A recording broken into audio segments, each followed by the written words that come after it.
Bismillahirrahmanirrahim.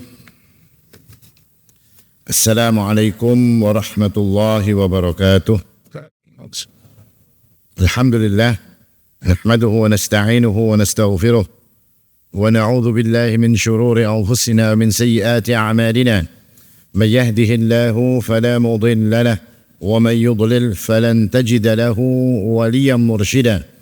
Wa asyhadu an la ilaha illallah wahdahu la syarika lah wa asyhadu anna Muhammadan abduhu wa rasuluh. Allahumma salli wa sallim wa barik ala nabiyyina Muhammadin wa ala alihi wa sahbihi wa sallama tasliman mazida. Wa ba'du, ikhwani wa akhwati azzakumullah. Bapak Ibu sekalian, jamaah salat subuh Masjid Ar-Rahmah yang dimuliakan oleh Allah Subhanahu wa taala. Alhamdulillah, kembali kita bersyukur kepada Allah Subhanahu wa taala atas nikmatnya kita bisa kembali berkumpul di tempat yang mulia ini. Dan kita lanjutkan kajian kita, masih kitab Riyadhus Shalihin. Kita masuk kepada bab tentang solat atas jenazah. Bab salati ala al-mayyiti wa tashyi'ihi wa huduri dafnihi wa karahati ittiba'in nisa'il janais. Bab tentang solat atas jenazah dan juga mengiringi serta menghadiri pemakamannya, dan makruhnya bagi wanita untuk ikut serta dalam mengikuti jenazah. Artinya makruhnya para wanita itu ikut serta ke kuburan, mengantarkan jenazah ke kuburan. Dalam bab ini Al-Imam An-Nawawi rahimahullahu ta'ala menjelaskan atau memasukkan tentang beberapa hadis. Hadis yang pertama adalah dari Nabi SAW, beliau bersabda, "Man syahidal janazah hatta yusalliya 'alaiha falahu qirat, wa man syahidaha hatta tudfana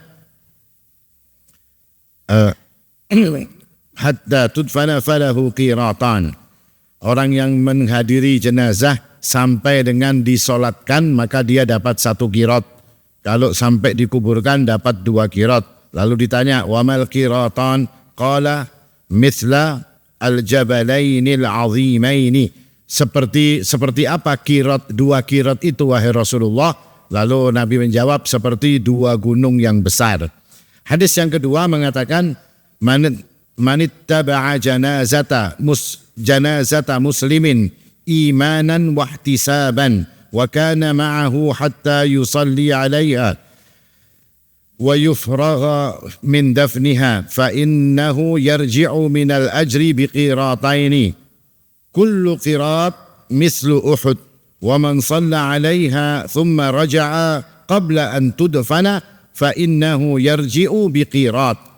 Hadis yang kedua ini lebih tegas atau lebih jelas tentang makna dari atau maksud daripada menyolatkan jenazah.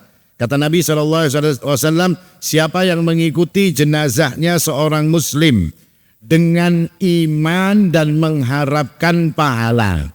Nah, kalau yang pertama tadi dalilnya mengatakan cuma ikut jenazah dapat 1 qirat, sampai dikuburkan dapat 2 qirat. Tapi hadis ini menjelaskan beda lagi dengan syarat imanan wahtisaban, dengan iman dan ingin mengharapkan pahala, kata Nabi SAW. Maka kalau yang sampai selesai dikuburkan dapat 2 qirat, kalau sampai sholat saja dapat 1 qirat. Nabi mengatakan 1 qirat itu seperti gunung Uhud. Nah, ini yang bisa kita ambil dari 2 hadis ini adalah mengajarkan kepada kita bahwasanya ketika seseorang itu menyolatkan jenazah, mengiringi jenazah, artinya mulai pertama. Jadi man syahida hatta yusalli, menyaksikan jenazah sampai disolatkan, sampai juga jenazah itu dikuburkan, adalah sebuah amalan sunnah yang diajarkan oleh Rasulullah Sallallahu Alaihi Wasallam. Kenapa begitu ditekankan dalam masalah yang seperti ini? Sampai Nabi Sallallahu Alaihi Wasallam itu menjanjikan atau mengabarkan kepada kita tentang janji Allah adanya pahala yang besar. Karena ini menunjukkan adanya rasa bersaudara dengan sesama muslim. Ini juga menunjukkan rasa simpati dengan saudara sesama muslim. Ini juga menunjukkan adanya ikatan antara kita dengan saudara kita yang muslim tadi. Makanya Allah Subhanahu wa taala mengatakan innamal mu'minuna ikhwah. Sesungguhnya orang-orang yang beriman itu bersaudara. Maka yang namanya bersaudara akan ada rasa di antara yang satu dengan yang lainnya. Perasaan bersaudara inilah yang menjadikan seorang muslim itu akhirnya punya hak. Artinya orang muslim yang mati itu punya hak. Salah satu haknya adalah dia dikuburkan, dia dimandikan, dia dikafani, dia disolatkan, lalu dia dikuburkan. Itu hak dia. Nah, ketika seseorang muslim yang lain tidak melakukan hak tersebut, tidak menjalankan hak seorang muslim yang mati tadi, maka orang yang hidup ini akan dikatakan zalim. Kenapa zalim? Karena itu hak. Orang yang tidak memenuhi hak orang lain itu namanya zalim. Sampean punya hak, tidak saya penuhi, saya zalim. Hak antum kepada saya nagih utang, saya tidak mau bayar utang, maka itu zalim. Demikian pula ketika seorang jenazah, seorang muslim yang meninggal dunia, dia punya hak sampai dengan dikuburkan. Siapa yang tidak melakukan ini, maka berlaku zalim kepada saudaranya. Makanya ada istilahnya namanya hukum fardu kifayah. Fardu kifayah artinya untuk memenuhi hak seorang muslim itu dibebankan kepada semua kaum muslimin. Akan tetapi ketika hak itu sudah ada yang memenuhi, maka gugurlah untuk memenuhi hak dari orang-orang muslim yang lain. Artinya fardu kifayah itu wajib bagi sebagian orang. Artinya ketika dipenuhi oleh sebagian yang lain, maka akan jatuh kewajiban bagi orang-orang yang lain. Nah ini berkaitan dengan sholat jenazah. Lalu ditekankan oleh Nabi SAW dalam hadis yang kedua, beliau mengatakan imanan wahtisaban, dengan iman dan mengharapkan pahala. Artinya orang yang melaksanakan sholat jenazah itu harus dengan dua syarat ini. Dikatakan oleh Syekh Muhammad bin Shalih Al-Utsaimin bahwasanya hendaklah orang yang melakukan sholat ini dengan keadaan iman dan ihtisab, yakni mengharapkan pahalanya Allah Subhanahu wa taala, yakni imanan billahi wa tasdiqan biwa'dih. Orang itu beriman dengan Allah Subhanahu wa taala dan membenarkan janjinya Allah. Apa janji Allah Subhanahu wa taala dalam urusan jenazah? Dalam hadis ini janjinya Allah adalah orang yang menyolatkan dapat 1 qirat. Orang yang menyolatkan sampai dengan menguburkan dapat 2 qirat. Itu janjinya Allah Subhanahu wa taala. Maka ketika ada jenazah, ketika akan ada jenazah disolatkan atau ada jenazah diantarkan ke kuburan, ketika kita ikut, yang kita harapkan cuma satu, Pak. Yang kita harapkan kita dapat qirat ini tadi. Entah 1 qirat, entah 2 qirat. Tapi karena ini cuma ceritanya Nabi dapat qirat, maka ini kurang diperhatikan. Makanya imannya, pembenaran kepada janji Allah Subhanahu wa taala tentang pahala orang yang sholat jenazah kurang. Yang kedua, wahtisaban, ihtisaban, ingin mendapatkan pahalanya Allah, ingin mendapatkan hitungan dari Allah Subhanahu wa taala. Itu pun dia merasa enggak perlu dengan hitungan Allah Subhanahu wa taala, sehingga mereka tidak perlu untuk melakukan sholat jenazah. Tapi orang yang mengatakan bahwasanya yakin dirinya perlu dengan apa yang diberikan oleh Allah Subhanahu wa taala, maka kita bisa melihat jamaah kita ini kan kadang-kadang ada sholat jenazah di mana aja diumpati, karena mereka menganggap ini ghanimah, ini pembagian yang diberikan oleh Allah Subhanahu wa taala, mau di mana mereka datang. Alhamdulillah, ini salah satu sifat yang baik, salah satu kebiasaan yang baik yang mendatangi jenazah ketika ada sholat jenazah diumumkan. Maka ini satu hal yang perlu bagi seseorang itu untuk memperhatikan apa-apa yang telah dijanjikan oleh Allah Subhanahu wa taala. Lalu Syekh Muhammad bin Shalih Al-Utsaimin mengatakan, "Walaisa qasdukal mujamalah li ahli al-mayyit." Orang yang datang untuk sholat jenazah atau orang yang datang untuk mengantarkan sampai ke kuburan, itu bukan cuma mujamalah li ahli al-mayyit, bukan cuma pada nyaman ini keluarganya Pak ini. Kita ini males misalnya Pak lah, ulun ini koler mendatanginya. Tapi karena keadaan nyaman akhirnya datang ke tempat tersebut. Karena yang meninggal ini kawan misalnya, atau anaknya kawan, kada nyaman hendak datang ke tempat tersebut, kada nyaman kalau kita libur. Maka kata Syekh Muhammad bin Saleh, ini bukan imanan wa ihtisaban, bukan ini yang akan mendapatkan pahala 1 qiraat.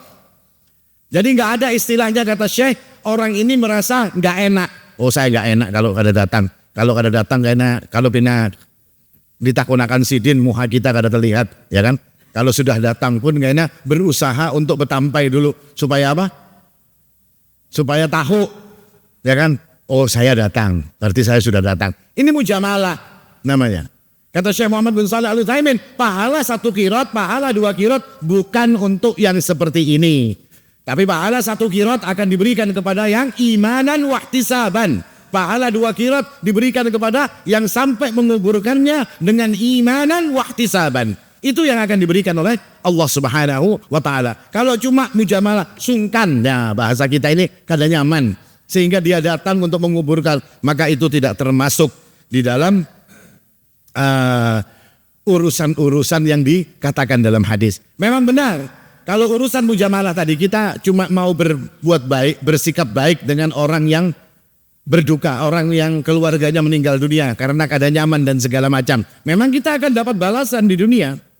Apa balasannya? Ya orang itu baik dengan kita. Kita tidak musuhan dengan dia. Orang itu akan mengatakan, oh orang ini peduli ketika saya ada kematian, dia datang. Ya itu saja kata Syekh Muhammad, balasannya cuma balasan di dalam urusan dunia. Ini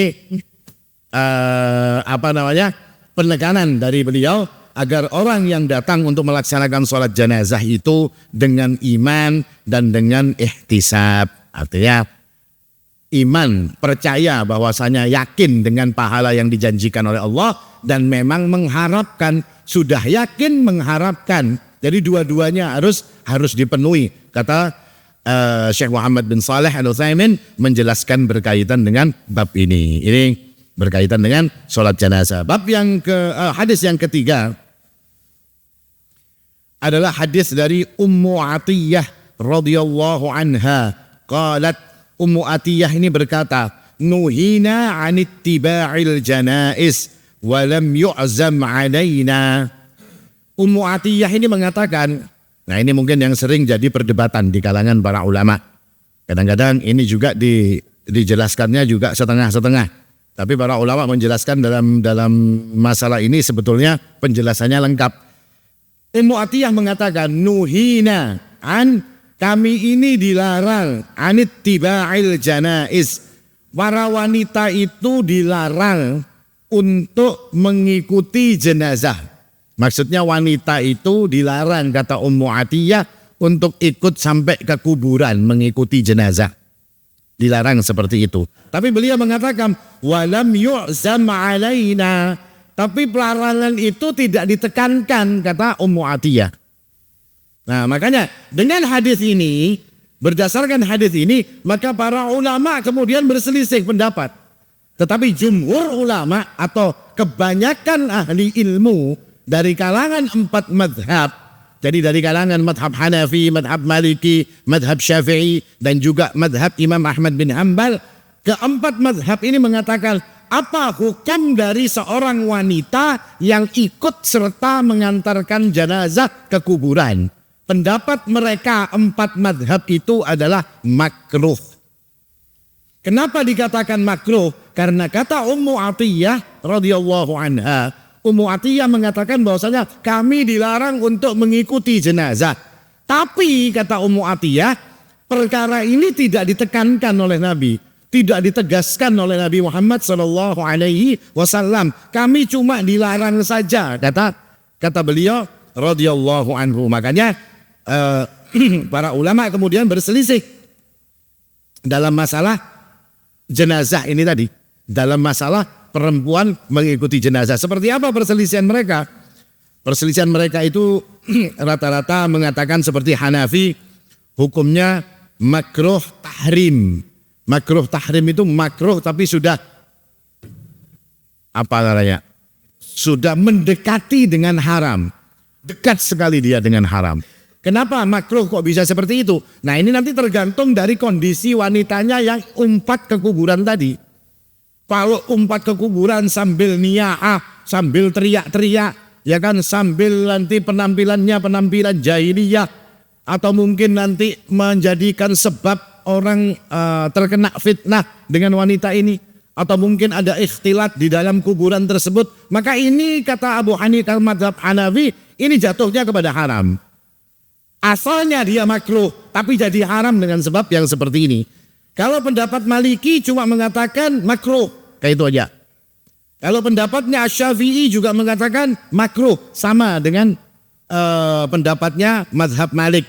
Bahkan di dalam penjelasannya Imam An-Nawawi dalam kitab Majmu' Syarhul Muhadzab itu beliau mengatakan, Syafi'i mengatakan dan juga ashabnya, artinya ulama-ulama dari kalangan mazhab Syafi'i, yustahabbu lirrijali ittiba'il janaiz, ya kan? Yustahabbu lirrijali ittiba'ul janaiz, disunahkan bagi ar-rijal ittiba'ul janazah, mengikuti jenazah hatta tudfan, sampai dikuburkan, kata Imam Nawawi. Dan ini disepakati tentang kesahihannya. Wa amman nisa'u fayukrahu lahunna tiba'uha wala yuhram. Tapi untuk para wanita, kata Imam Nawawi, Syafi'i dan ashabnya mengatakan untuk para wanita itu hukumnya makruh wala yuhram, tidak diharamkan. Artinya tidak dihalang-halangi, tidak diharamkan bagi para wanita itu untuk mengikuti jenazah tersebut. Wa hadza huwas shawab, inilah yang benar di dalam pendapat kami, kata madhab madhab Syafi'i. Kalau dalam madhab Hambali, makruh bisa jadi haram jika dilanggar aturan-aturannya, mirip dengan madhab Hanafi. Artinya kalau ada aturan-aturan yang ditabrak, ada perkara-perkara yang tidak boleh untuk dilakukan, kemudian dilakukan oleh orang tersebut, jatuhnya masuk ke dalam haram. Nah, ini ada 4 pendapat di dalam masalah mengikuti jenazah ini tadi. Karena ada lagi nanti satu riwayat yang mengatakan suatu hari Nabi SAW ini sedang mengantarkan jenazah. Lalu Nabi SAW itu kemudian melihat ada para wanita yang duduk-duduk. Lalu Nabi SAW pun bertanya kepada para wanita tadi, apa yang menjadikan kalian duduk-duduk ini? Maka mereka menjawab, kami sedang menunggu jenazah, wahai Rasulullah. Apakah kalian memandikannya? Kata Nabi. Apakah kalian ini memandikannya? Tidak, kata mereka. Kami tidak menjawab, kami tidak memandikannya. Lalu Nabi bertanya lagi, apakah nanti kalian yang akan mengusung jenazahnya? Nabi mengatakan tidak. Kata wanita-wanita tadi mengatakan tidak, kami tidak mengusung jenazah tersebut. Apakah kalian, kata Nabi SAW, yang akan memasukkannya ke dalam liang lahat? Maka para wanita itu mengatakan tidak, wahai Rasulullah, kami tidak memasukkannya ke dalam tiang lahat. Kalau begitu, kata Nabi SAW, kalian pulang saja. Kalian kalau caranya kayak ini, ujar Nabi SAW, kalian tidak akan mendapat pahala, justru kalian akan memikul dosa. Nah, dari 2 hadis tadi, yang hadis ini sepertinya Nabi SAW itu melarangnya itu tidak tegas. Bukan berarti larangannya yang tidak tegas. Kalau larangan itu tegas, kira-kira melihat ada wanita yang akan menghadangi jenazah, kira-kira ajaran Nabi kayak apa, Pak? Pulihkan, kata Nabi. Tidak boleh, pulang semua, kata beliau. Ya kan? Tapi Nabi tanya dulu, memandikan kah? Ada. Mengusum? Kada, kata Nabi.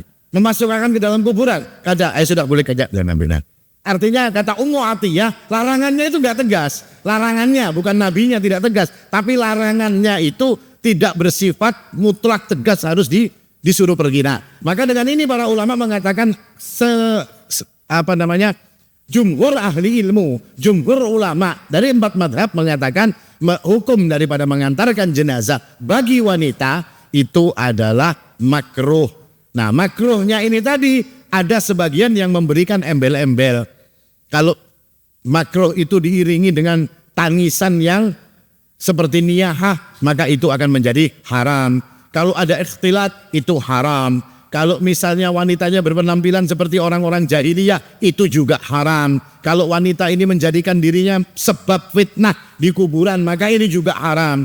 Ketika perkara-perkara yang tidak baik dilakukannya di dalam tempat perkuburan tersebut, status mereka datang ke tempat penguburan adalah diharamkan. Nah, ini menurut para ulama.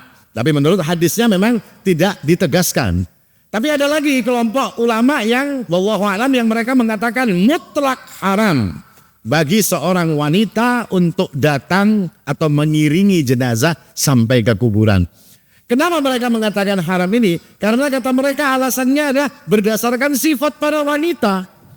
Kalau datang ke kuburan tadi ya sudah yang ujarnya pelarang, yang dilarang tadi itu pasti digawinya. Menangis, kuriak-kuriak, kayaknya bercampur di dalam kuburan. Ikhtilatnya itu ada, nanti jadi sebab fitnah dan segala macamnya.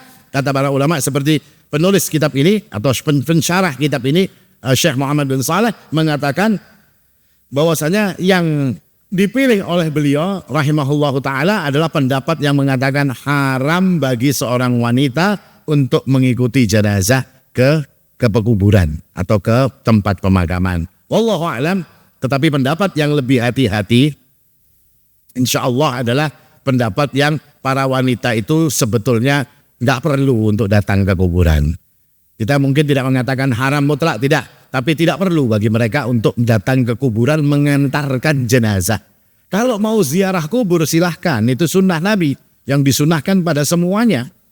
Ziarah kubur untuk wanita, enggak masalah, boleh.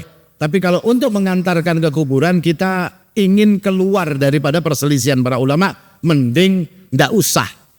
Karena kita takut akan terjadi hal-hal yang tidak diinginkan. Dan hukum tentang makruhnya ini juga pendapat bukan pendapat baru, ini pendapat kalangan salafus saleh. Kenapa 4 imam itu sampai menjadikan hukumnya cuma sampai makruh? Ini pendapat salafus saleh. Tercatat bahwasanya disebutkan oleh Al-Imam Ibnu Qudamah. Imam Ibnu Qudamah ini juga mengatakan hukumnya makruh, kata beliau. Imam Ibnu Qudamah ini, kalau Imam Nawawi itu pembesarnya madhab Syafi'i, kalau Imam Ibnu Qudamah itu pembesarnya madhab Hambali. Nah, beliau menukilkan bahwasanya hukum makruh ini juga dikatakan oleh para sahabat Nabi dan juga para tabi'in seperti Ibnu Mas'ud, seperti juga Ibnu Umar, seperti Ibunda Aisyah. Dari kalangan tabi'in ada Masruq, ada Imam Auza'i, ada yang lain-lainnya. Mereka mengatakan bahwasanya hukum wanita ini tadi untuk datang ke tempat perkuburan ini tadi adalah makruh. Ini hukum yang dibicarakan oleh para ulama. Tapi kalau kita mau lebih hati-hati, ya seperti tadi saya katakan, mending yang namanya wanita itu ada usah di rumah aja. Jadi kalau mau ziarah silahkan untuk ziarah. Tapi kalau untuk mengantarkan ke kuburan, kita ini takut kalau terjadi macam-macam hal yang tidak diinginkan. Nah ini penjelasan dari bab tentang masalah ini.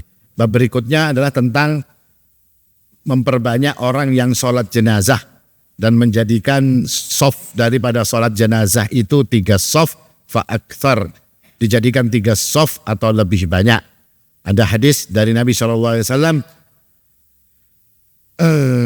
ma min mayyitin yusalli alaihi ummatun minal muslimina yablughuna mi'ata kulluhum yashfa'una lahu illa syuffi'u fih. Dan tidaklah seorang jenazah, seorang mayit disolatkan solat padanya sekelompok kaum muslimin yang sampai mencapai jumlah 100 orang. Dari 100 orang itu semua memintakan pertolongan atau mendoakan orang ini, memintakan syafaat buat orang ini, kecuali si mayit tadi illa syuffi'u fi, kecuali orang-orang tadi akan bisa menjadikan si mayit ini mendapatkan syafaat. Artinya 100 orang tadi itu memintakan ampunan kepada orang ini, maka orang ini akan diampuni, kata Nabi SAW. Dalam riwayat lain dikatakan 40 orang la yusyrikuna billahi syai'an illa syaffahumullahu fi, kecuali 40 orang yang tidak menyekutukan Allah, ahli-ahli tauhid, kecuali Allah Subhanahu wa taala akan mensyafaati, akan mengampuni dosa si mayit yang disolatkan tadi. Nah, hadis ini mengajarkan kepada kita memang untuk memperbanyak orang-orang yang sholat jenazah. Tapi sholatnya jangan dibayar, Pak. Jadi kalau ada di amplopinya ada sembahyang. Dan Alhamdulillah di masjid-masjid kita kada pakai amplop-amplopan. Ya kalau masuk akan di WA aja karena banyak yang datang. Dan ini demi Allah, saya pernah lihat, saya sendiri yang mengalami ketika saya mensolatkan satu jenazah. Jenazah ini jenazah keluarga. Saya tanya, disolatkan di mana? Di masjid ini katanya. Saya bilang jangan di masjid itu, bawa di masjid yang ini saja, orangnya lebih banyak, saya bilang. Oh enggak, di situ saja. Ya fadhal, karena itu bapaknya dia, ya kan kita enggak bisa maksa-maksa. Sampailah kita menyolatkan di tempat tersebut. Ternyata waktu disolatkan, di belakang ini banyak orang-orang yang duduk, Pak. Enggak ikut nyolatkan, yang sholatnya sedikit. Jadi yang menyolatkan itu sedikit, yang lain-lain itu kada sholat. Jadi saya tanya, kenapa kok kada sholat? Orang-orang itu kenapa kok kada dibawai, kada dikatakan sholat? Ya karena kada dicas dulu. Ya kalau dicas dulu ya sembahyang ya. Hendak di atas banyu gini digawinya ibaratnya. Ya kan? Kalau jar Om Hairun asal cocok bacaannya ya kalau. Hendak sembahyang di mana jadi asal cocok bacaannya.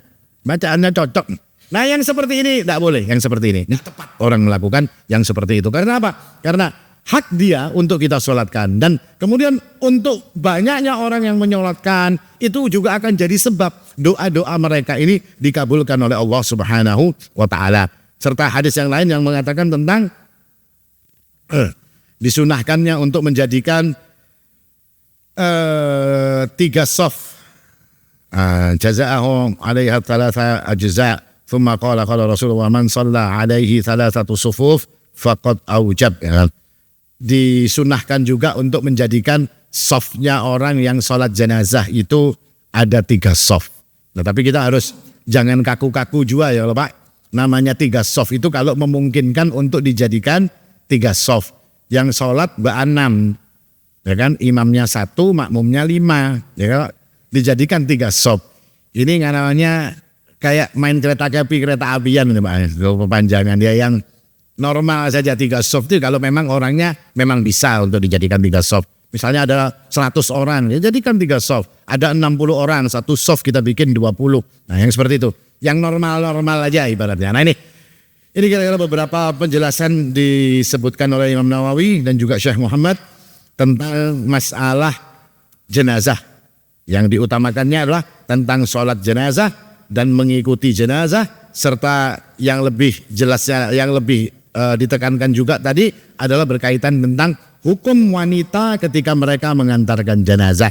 Dan itu dibahas oleh para imam madhab tentang kemakruhan dari masalah tersebut. Makruh dengan catatan ketika tidak dilanggar perkara-perkara yang akan menjatuhkannya ke dalam haram. Tapi untuk lebih hati-hatinya kita, seorang wanita hendaknya tidak perlu untuk mengantarkan jenazah sampai ke kuburan. Ini kira-kira yang bisa disampaikan. Mudah-mudahan bermanfaat.